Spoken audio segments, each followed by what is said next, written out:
Dungeons & Dragons is a tabletop RPG played with friends.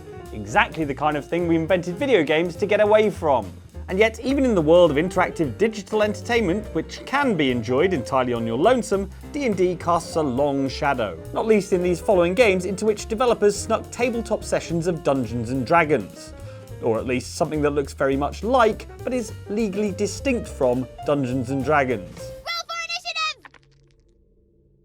What's initiative? You don't want to give D&D publisher Wizards of the Coast a reason to sue, trust me. Sorry, they just called. Turns out Mike Channel was actually a monster in 3rd edition. Oh boy, I'm going away for a long time. Enough time for you to enjoy these 7 D&D parodies in beloved games. Beware spoilers for the following games!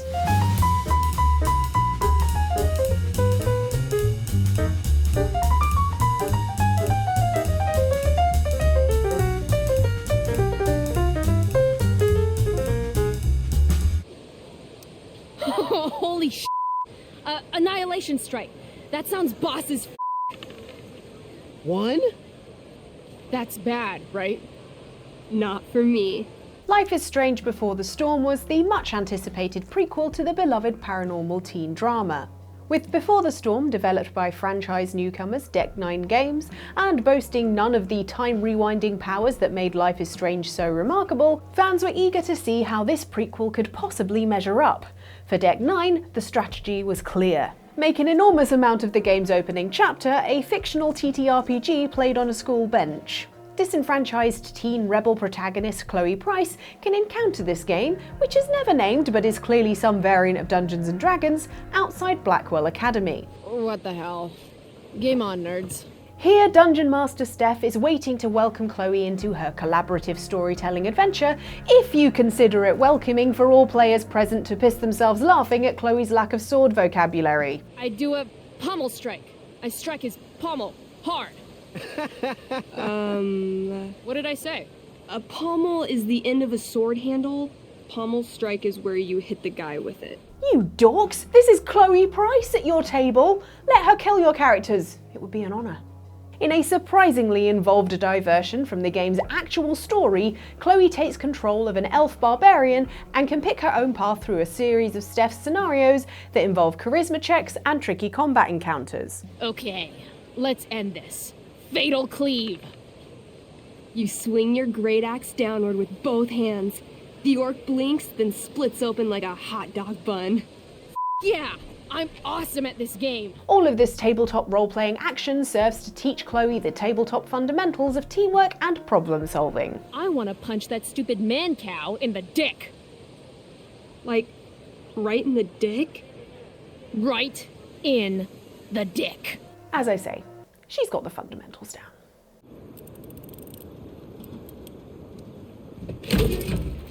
Got it.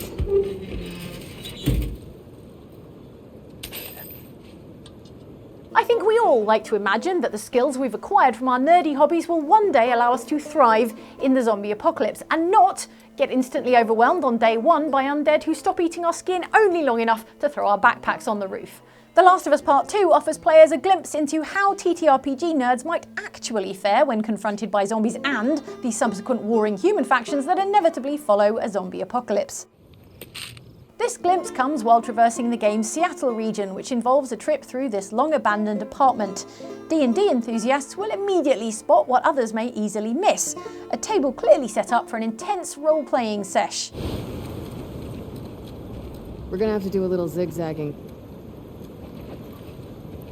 Though the players are long gone, their player's guidebook of heroes remains, along with spellbooks, dice and miniatures. Although the extended Spells and Treasures book suggests a fantasy setting, the figures on the table look more Warhammer 40k-esque, implying this is a sophisticated homebrew campaign. An implication backed up by expert touches like little post-its to keep track of initiative order and, oh my god, Bluetooth speakers for tavern ambience. Dang, I want in on this apocalypse. Letters you can find lying around the apartment, along with a general lack of smashed furniture and skeletons, suggest the dorks who lived here, Sam and James, survived and indeed thrived for a considerable stretch into the apocalypse. It turns out they were playing tabletop games after the end of the world, even inviting their fellow surviving neighbours around to play, judging by the number of chairs at the table. The notes reveal that Sam eventually fled after James got killed by cultists, but we like to imagine Sam is alive and free somewhere, albeit no longer in possession of any specialised minifig painting equipment. I mean, if you can call that living. The only sign of him is his blood trail. But as you watch, the flagstones seem to drink in the blood, the cracks glistening red. Oh, Jesus Christ on a stick, Abigail. Don't be such a baby. We either head through the door... Well, forget that, it just ate our warrior. Prey is a game about a space station populated entirely by scientists, so frankly you can take it as read that there was a lot of tabletop popping off up there. Maybe too much, seeing as the alien typhon species the scientists were supposed to be researching has killed everyone on board.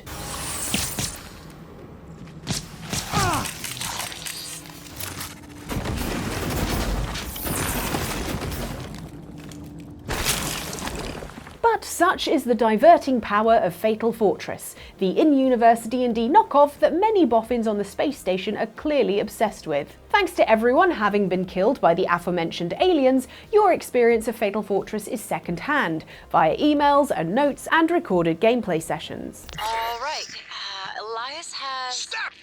Stabfellow has vanished into the darkness beyond the tower door. And dang, this game looks fun as hell! Look at these character sheets! I'd love to play a campaign of Fatal Fortress, even if it meant sharing a table with Hordin Baffle Flagdasterus. I'd like to roll to strangle Hordin Baffle, please. While clearly a D&D-esque pen and paper adventure, Fatal Fortress actually serves as a double Easter egg, also referencing Arx Fatalis, Prey developer Arcane's first ever video game. Me cut you head off! Arx Fatalis, a fantasy video game from 2002, is set in a world where the sun has failed, so everyone lives underground. It also lets players draw their own spells with a mouse. This is referenced by the Fatal Fortress Game Master's Tome 6th edition, which also describes a magic system that lets players draw their own spells. On the Fatal Fortress character sheet, the skills section here is even a nod to the Arx Fatalis character creation menu. All in all, Fatal Fortress looks like an absolute banger of a game. Fun enough to distract from the loneliness inherent to a research gig aboard a space station? Probably. So fun you don't notice the typhons all got loose and are killing everything that moves? Evidentially. Tina, why don't you start over? Welcome, fine ladies, to your first session of the most coolest game in the world, Bunkers and Badasses! As your bunker master, I will be spinning today's tale of fantasy and... Wait, why the hell are we playing this kids game? Oh, you know, maybe because... Shut the hell up, Morty! Tina? She's right though, shut up. Borderlands 2 is set on a distant planet inhabited by maniacs where the most abundant resource is guns. Not a great place then to play Dungeons & Dragons, a game that depends on intelligent, thoughtful cooperation and an abundance of more earthly resources, like pizza. Nevertheless, Borderlands 2 proves that you can never escape D&D anywhere, because even in this most unhinged corner of the galaxy, sure enough there's a gang of vault hunters gathered round a table, brandishing handfuls of pointy dice. Roll for initiative, suckers! Welcome to Bunkers and Badasses, a D&D alike within the Borderlands universe that served as the fantasy setting for the Assault on Dragon Keep DLC, a game within a game DM'd by the high-energy Tiny Tina. It's a lovely day in Flame Rock Refuge, a far cry from... Wait, didn't you just say the sorcerer messed up the town? Why would things be lovely? Whoops. What I meant to say is, it's eternal night, and you hear spooky music, and the whole area kind of smells like butts and dead people. You can't let them start making demands like that, Tina. I mean, I know it's collaborative storytelling, but have her character crushed by a rock, I would. While other entries on this list are sly Easter eggs or collectible notes, Bunkers and Badasses deserves recognition for taking its D&D parody way further than anyone asked for. Okay, how about a new boss? He's a skeleton, and his name is... Mr. Bony Pants Guy? I am Mr. Bodie Pants Guy. Does that work? Nearly 10 years after the Assault on Dragon Keep DLC, Bunkers and Badasses has become a real tabletop sourcebook and returned in 2022's standalone game Tiny Tina's Wonderlands, a video game set within the imagined TTRPG rule set. And hey, seems like Tina has become a more assertive bunker master in the intervening decade. And I, Tiny Tina, am the bunker master. So what I say goes. And I say there's a magical diamond buying a corn named Butt Stallion who saves the day. Damn right. You tell them, Tina. Have their characters crushed by rocks. I always thought the miniatures were kind of cool, but seeing them at this scale gives you a totally different perspective. No wonder Pete likes this stuff. One of the best things about Dungeons & Dragons, and perhaps the secret to its enduring popularity, is how unlikely you are to be killed by bees while playing. The same cannot be said of the D&D adjacent tabletop RPG which features in Grounded, an open-world survival game set in a suburban backyard where everything is enormous because you've been shrunk down to minuscule size. Just like in Marvel's Ant-Man. Actually, it's just like in Honey, I Shrunk the Kids, but Ant-Man makes us seem slightly more culturally relevant. This supersized world is full of secrets and hidden treasures, and a particularly enchanting scene can be found over on the picnic table. Here it becomes clear that an exciting game of, let's see, Minotaurs and Myrmidons was recently in full swing. If you can avoid the deadly U-sized bees hovering dangerously around the picnic table, there's a lovely tabletop scene to take in here. You can find a guidebook for the game, the usual scattering of dice of course, and an extremely ambitious miniature maze. In which we imagine the players spent many a hazy summer afternoon painstakingly measuring out the radius of spells that fire in cones. Ah, bliss. The kind of thrill that you can normally only get by, hang on, let me check my cultural relevance cheat sheet, winning 100 Roblox on a big TikTok. Hi. Who are... Oh my god! You're Rangers! Real life, actual Rangers! Do you want to play Robots and Rangers with us? We'd be honored. Wasteland 3 is a squad-based RPG where you must fight to preserve or destroy the brutal leadership of a frozen, apocalyptic Colorado. As you weigh your options in this huge tactical turn-based game, you might also want to consider that in the world of Wasteland 3, it's apparently also a viable option to put down your weapons and sack off all this violence and death and frostbite in favour of playing D&D. Or at least a version of D&D, specifically this one, is called Robots and Rangers. Because the most crucial aspect of Dungeons & Dragons is that its name is alliterative. This game can be found in an indoor corner of an abandoned nightclub where you're given a mission to respond to a noise complaint. Turns out that, as is so often the case, the kids are to blame. They've kidnapped somebody! Let's go after them! It's a brief Easter egg, but these teens, whose game you can modestly influence if you're in the mood, are clearly engrossed in a D&D style RPG. The table is strewn with pages, drinks and a map, while the GM hunkers behind a screen. Although it's not exactly clear how difficulty checks are calculated in Robots and Rangers. I roll a 65% perception to try to pick up the trail of the criminals. 65%? How would you roll that?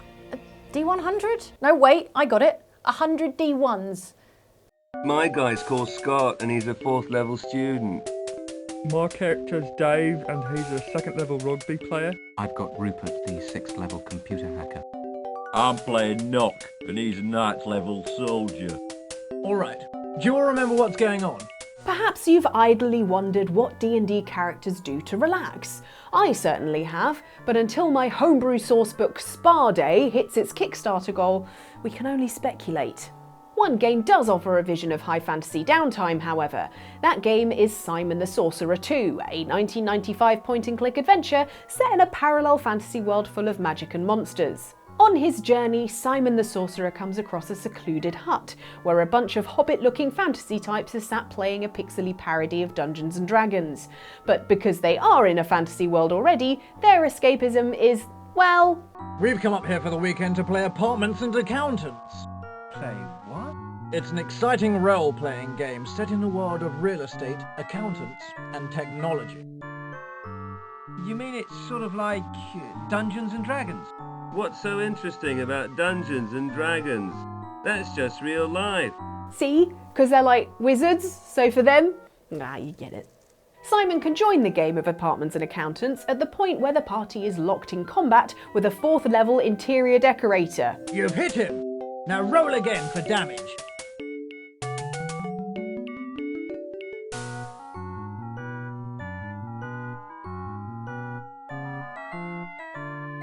$12 again. He retreated. Well done. Well done. Now who's going to wallpaper my box room? What's this? A wallpaper catalogue that he left behind. Oh, how useful.